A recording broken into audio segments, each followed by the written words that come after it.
All right, guys, welcome to the second part of my coaching program. And in this section, we're going to focus on something called your buyer persona. So what's a buyer persona?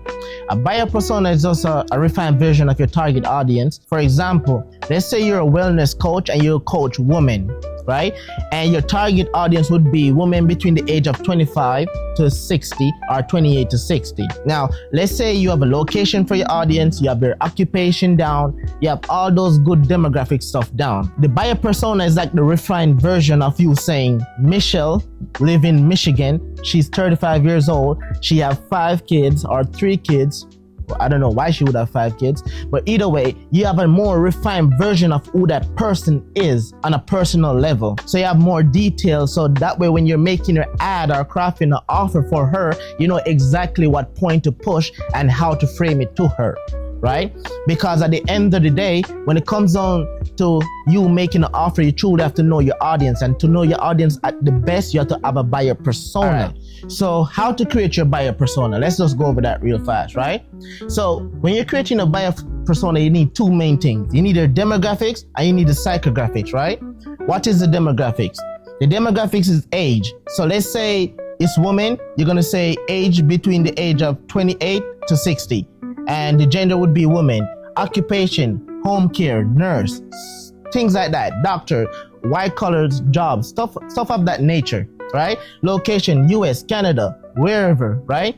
So that would be like the demographic. But now, because you're starting wide and you're going down, because at the end of the day, we still need to narrow down to what's her name, how many kids she has, which go down to you finding the psychographic, because that's where the important things come into play, right? And when it comes down to psychographics, you need a list of pain points that this person is going through. You need to know, okay, why are they trying to move from where they are? Like, what is causing them pain? And how does your services that you're providing is going to help them, right?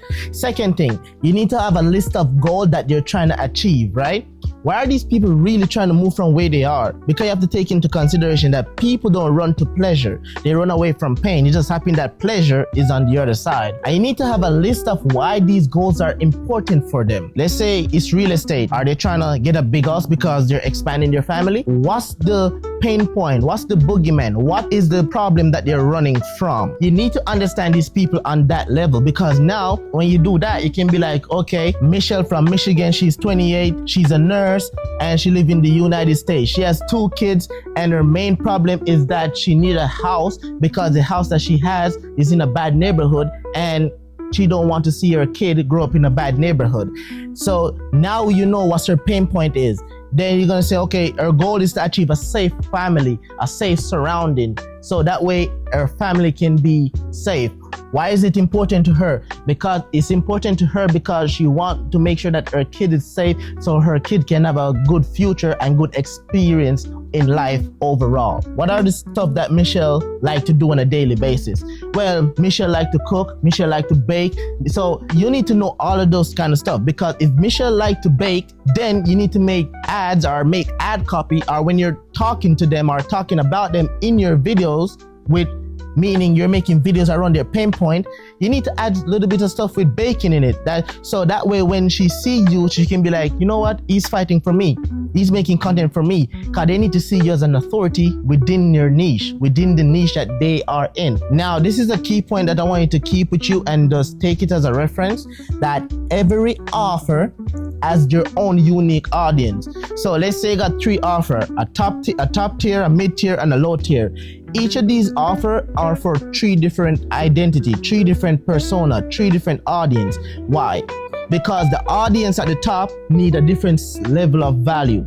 They need a different level of service. The one at the mid-tier probably can only afford the one at the mid-tier. Either way, you need to niche down, because yes, there's rare cases where you have one offer for everybody, but on a micro level, yes, every offer have their own audience. I hope I didn't lose you anywhere, and if I do lose you, you can simply pause the video, go back to where I lost you, and rewatch it. And I hope you really learned something from this, because having your persona is a very vital part of your marketing. That's going to make your marketing even better, because when it's time to creating your offer, you're gonna need to word it a certain way. Like I said, if a dentist was my audience, I wouldn't use the word client. I would use the word patient, so that way we can build up rapport faster. All right. So I really do hope you learned something from this section. And yeah, I'll see you in the next one.